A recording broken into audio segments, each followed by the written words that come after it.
मैं लगा दूं थोड़ा आ जाओ, शाबाश। मैं ऐसे बड़े सब लगवाते हैं। टचिंग कर थोड़ा सा जरा सा लगाएंगे बस। मैं अब तो यही मैं सबसे लगा बड़ी दूंगा। कमजोरी है अरे छोड़ तुम्हारी। यार मैं लगा दूंगा। ये भैया एक धारा नहीं जो टूट गई अब तक वो कहाँ था।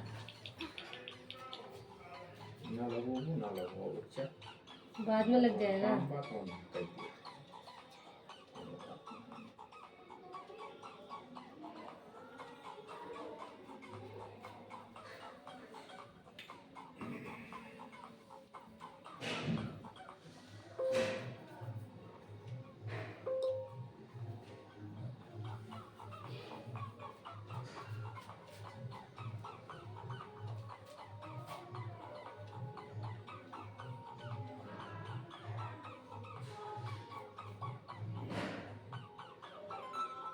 गणेश जी भगवान की जय।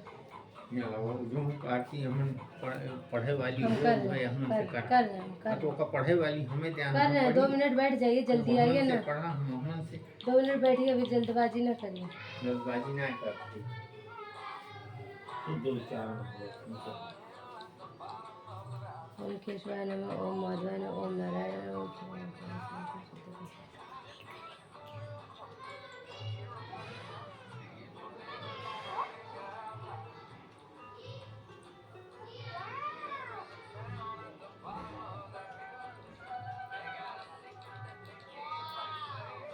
लक्ष्मी माता की जय, गणेश जी भगवान की जय। ओम यह सब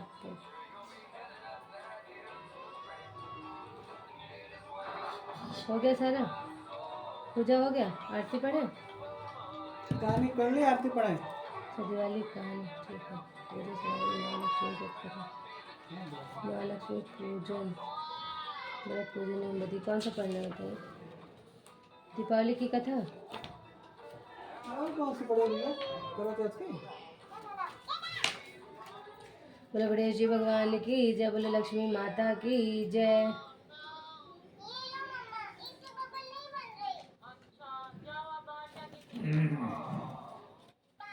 एक समय मुनियों ने सनत कुमार जी से पूछा, हे महात्मन, अब आप हमें लक्ष्मी पूजन का कारण बताइए तथा साथ में अन्य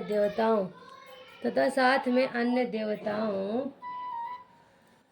के पूजे जाने का भी कारण बताइए। मुनियों की यह बात सुनकर श्री सनत कुमार बोले, हे मुनियों, आप लोगों ने जो प्रश्न किया है उसे ध्यान पूर्वक सुनो। यही प्रश्न धर्मराज युधिष्ठिर ने भगवान श्री कृष्ण से पूछा।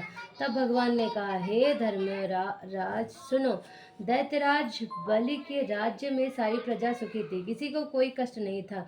सब लोग नियमानुसार रहते थे, यज्ञ आदि कर्म करते थे। एक बार बलि ने 100 अश्वमेध यज्ञ करने की प्रतिज्ञा की, अतः उसने 99 अश्वमेध यज्ञ कर लिए।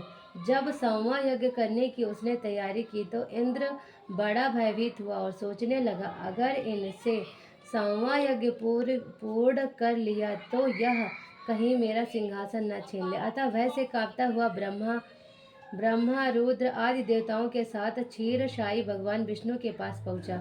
वहां सब देवता अनेक पुरुष और भक्त आदि मंत्रों से भगवान की स्तुति करने लगे। तब भगवान प्रकट होकर बोले, हे इंद्रादिक देवताओं, आप लोग इतने दुखी क्यों हो? तब देवराज इंद्र ने बलि के यज्ञ का सारा हाल कह सुनाया। यह सुन भगवान बोले, हे इंद्र, तुम सब देवता अपने अपने घर को जाओ, मैं तुम्हारे भय को खत्म कर दूंगा। तब भगवान पुनः वामन का अवतार धारण कर राजा बलि के पास गए, जहाँ वह अंतिम यज्ञ कर रहा था। बलि से सत्कार किए जाने पर भगवान ने 3 पग पृथ्वी का दान मांगा। बलि ने दान संकल्प कर दिया।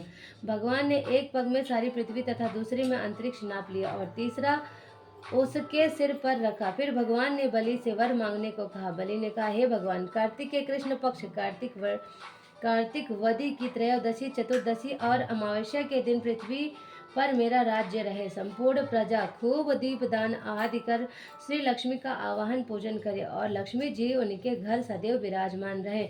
और जो श्रद्धानुसार पूजन न करे उन पर लक्ष्मी जी कुपित हो दरिद्री होने का शाप दे दें। इस प्रकार भगवान ने सब देवताओं को भय से मुक्त कर अभय दान दिया। भगवान बोले, हे राजन, मैं तुमको एक कथा और सुनाता हूँ, ध्यान पूर्वक सुनो। मणिपुर नाम में एक नगर में एक राजा राज्य करता था। उसकी स्त्री बहुत ही सुंदर, सुशील, सर्वगुण संपन्न एवं पवित्र पतिव्रता थी। एक दिन वह अपनी प्यारी सखियों के साथ महल की छत पर बैठ जाने दो छत पर बैठी हुई हास्य विलास कर रही थी।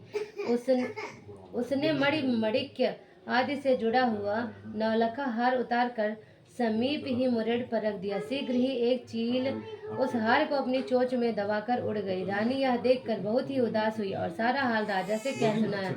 राजा चील, जाने दो ना उसको, कथा सो होने दो भाई, पर बड़ा कुपित हुआ, पर करता क्या। रानी को समझाते हुए बोला, प्रिय, मैं तुम्हारा हार जहाँ पर भी चील डालेगी वहाँ से मंगवा दूंगा, चिंता न करो। यह कहकर राजा सभा में गया और मुनादी ड्योढ़ी वालों को बुलाकर कहा, तुम लोग मेरे राज्य में ड्योढ़ी फेर कर कहो कि जो कोई रानी का नौलखा हार लाकर देगा, राजा उसको मुंह मांगा इनाम देगा। यह सुनकर एक बुढ़िया राजा के पास पहुंची और वह हार दे दिया। राजा बड़ा प्रसन्न हुआ और इनाम मांगने को कहा। बुढ़िया ने कहा, राजन, आज से 8वें रोज दीपमाला है, महालक्ष्मी का पूजन आता। राज्य में कोई भी आदमी दीपावली ना मनाए, सिर्फ मैं ही दीपावली मनाऊंगी और लक्ष्मी जी का पूजन करूंगी। इसलिए तेल, बत्ती, दीपक आदि सब सामग्री आप मेरे यहाँ भिजवा दे। यह सुन राजा आश्चर्यचकित हो बोला, ऐसा करने से तुझे क्या लाभ होगा। बुढ़िया बोली, आज के दिन व्रत एवं लक्ष्मी पूजन से तथा दीपदान करने से लक्ष्मी जी प्रसन्न होती हैं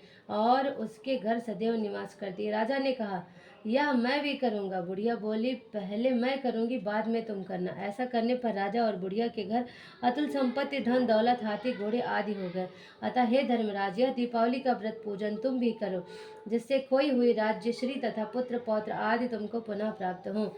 बोलो लक्ष्मी मैया की जय, बोलो गणेश जी महाराज की जय। लक्ष्मी गणेश का भी बोलना है क्या?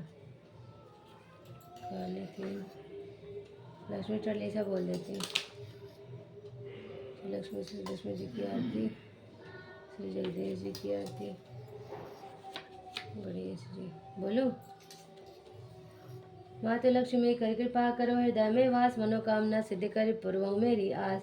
यही मोर अरदास, हाथ जोड़ विनती करो, सब विधि करो सहाय। जय जननी जगदम्बिका, बोलो लक्ष्मी।